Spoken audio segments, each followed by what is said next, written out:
Cette semaine, des idées toutes simples pour les fêtes. Et que serait un repas de Noël sans douceur?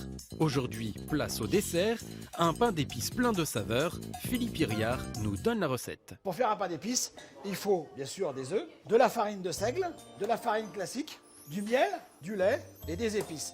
Je fais mes assemblages moi-même. Un sacré mélange même, de la noix de muscade, de la cannelle, de la badiane, de la fève de tonka, sans oublier la réglisse. On a mis le sucre roux, le sucre classique, le saccharose, dans le miel. On met les épices qu'on a préalablement préparées dans un cul de poule. Et on met les sucres, et comme ça, on met toutes les épices dedans. Les épices, elles vont s'imprégner dans le sucre. Et on va filtrer le mélange qu'on a fait. Pour enlever, c'est surtout la badiane qui est très épaisse, où il y a des morceaux. Donc on met le lait. Et on mélange délicatement. Je rajoute les zestes d'orange. C'est ma petite pâte un peu. Moi, j'aime bien quand le zeste d'orange reste un peu à la cuisson, c'est mieux. Donc là, je bats mes œufs. Et après, je vais mettre ça au mélangeur. Je verse tout le mélange. Les épices, les œufs, le sucre, le lait, le miel. Là, vous avez cette pâte.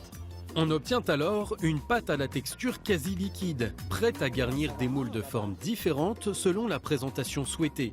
Ne reste plus qu'à enfourner le tout à 180 degrés pour un temps de cuisson estimé entre 30 minutes à 1 heure.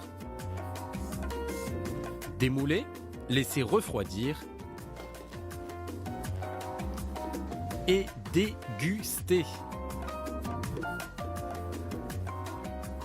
On a pu fabriquer combien de pièces avec ça? 3 pièces en cake et avec 6 moules silicone. 3 moules silicone. Et ça revient à combien par personne? Entre 2 € et 2,50 € à peu près. Il n'y a plus qu'à savourer. Il n'y a plus qu'à savourer. De passer de bonnes fêtes. De bonnes fêtes, voilà.